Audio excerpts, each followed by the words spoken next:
If you can't get beyond your body, and your attention is on your body, then you're matter trying to change matter. If you're thinking about your cell phone and your partner or your kids, or none of these are bad, but if you can't get beyond them, they own you. If you're thinking about how much time it's going to take or how much time the meditation is going, you haven't dissociated from the very world of three-dimensional reality to create something differently with. So that process of overcoming ourselves, that process of overcoming is the process of becoming. As an example, people stand on the stage, and they tell their testimonials, their stories at our events, whether it's stage 4 cancer, blindness, deafness, MS, lupus. We've seen just about everything. Parkinson's. So many people say, I really believe that this information, or that you could actually create a better life for yourself, or you could heal yourself. I always believed that it was true, and I saw the testimonials of other people. I've read the information. I saw the scientific research. I just never believed it could happen to me, or that I could do it. Now, this is a big moment. This is the moment you come out of the bleachers and you get on the playing field, because in order for that person to prove that their mind can affect their body, they would have to show up every day and do the work. If they don't show up, then they don't believe it's possible. If they do show up every day, they do believe it's possible. And keep showing up every day after a period of time, you start feeling worthy to receive it. And the universe only gives us what we think we're worthy of receiving. So it's the overcoming process that is the becoming process. People who are sick in this work, I can guarantee you with stage 4 cancer that has metastasized to every organ, every tissue, every bone in their body, and they've gotten the diagnosis and the prognosis, I'm sure there were days where they felt fear. And they had to make one of two choices, to either do the work or surrender to fear. And they showed up that day, and they overcame their fear a little bit more and surrendered to love. That's a victory. There were days where I'm certain they didn't feel good. They didn't feel physically good, and I know that it was probably hard for them to think greater than how they felt. They couldn't do that if they were still their body. They would have to get beyond their body in order to change, and they showed up that day and they overcame their body a little bit more. And I'm sure there were days where they had self-doubt. In fact, many of them, their disease got worse before it got better, and they could have easily listened to their family and to the voice in their head that said it's not working. But they showed up anyway, and they did the work, and they overcame their doubt that day. And I know there were days where they thought they didn't have enough time because they had children and work and all kinds of obligations, but they made time. And it was the overcoming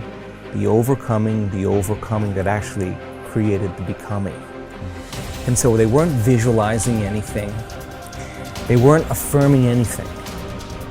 They were changing.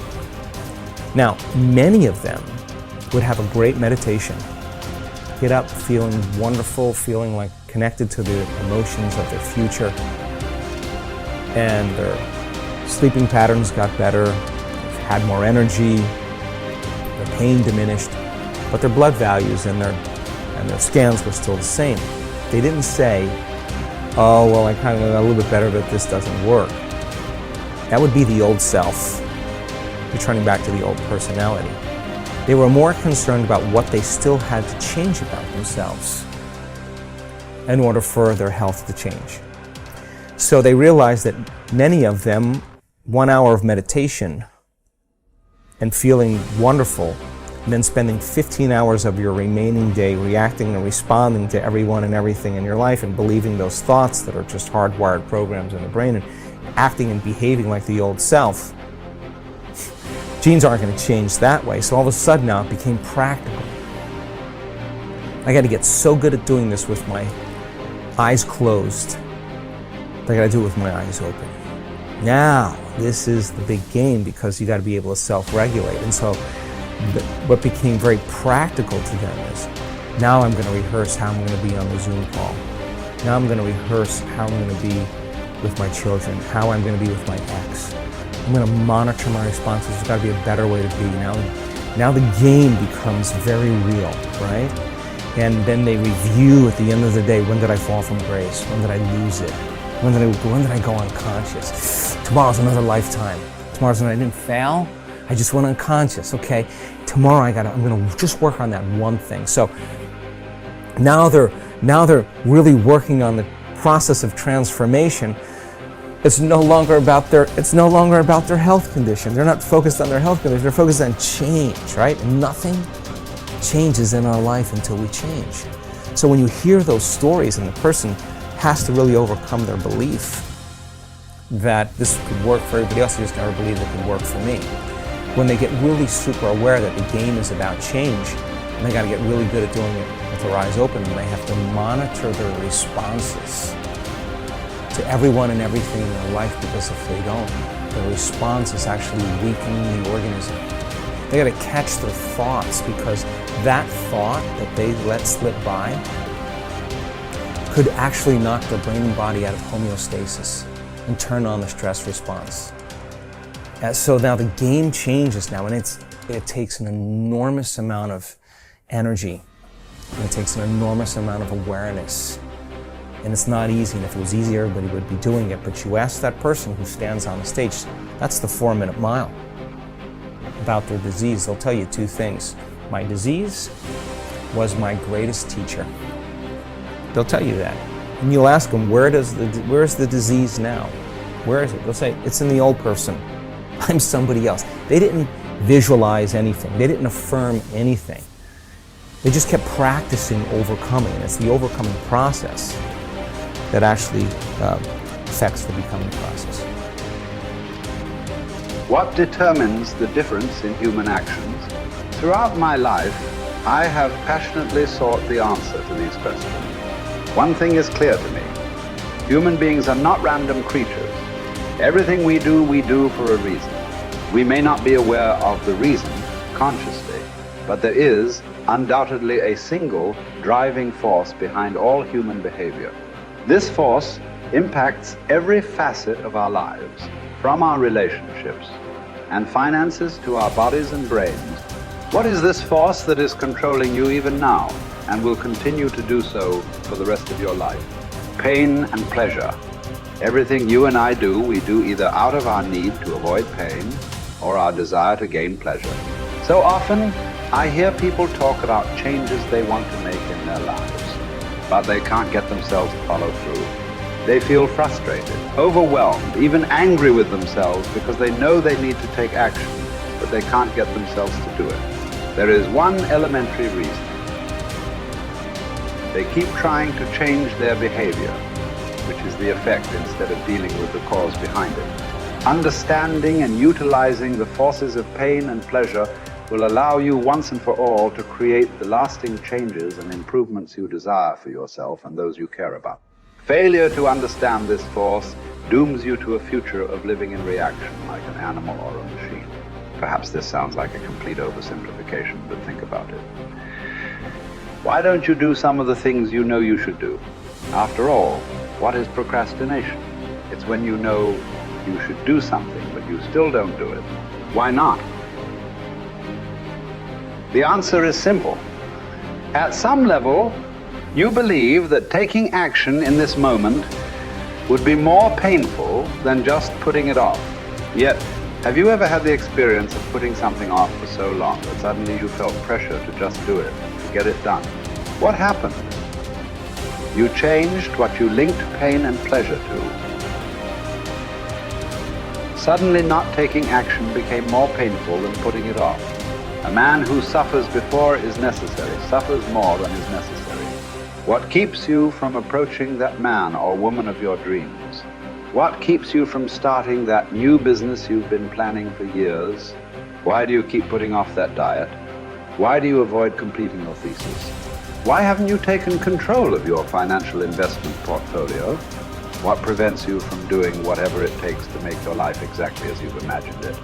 Even though you know that all these actions would benefit you, that they could definitely bring pleasure to your life, you fail to act simply because in that moment you associate more pain to doing what's necessary than missing the opportunity.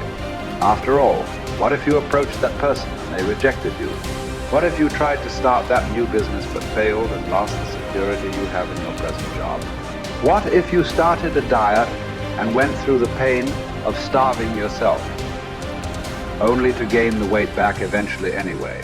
What if you made an investment and lost your money? So why even try?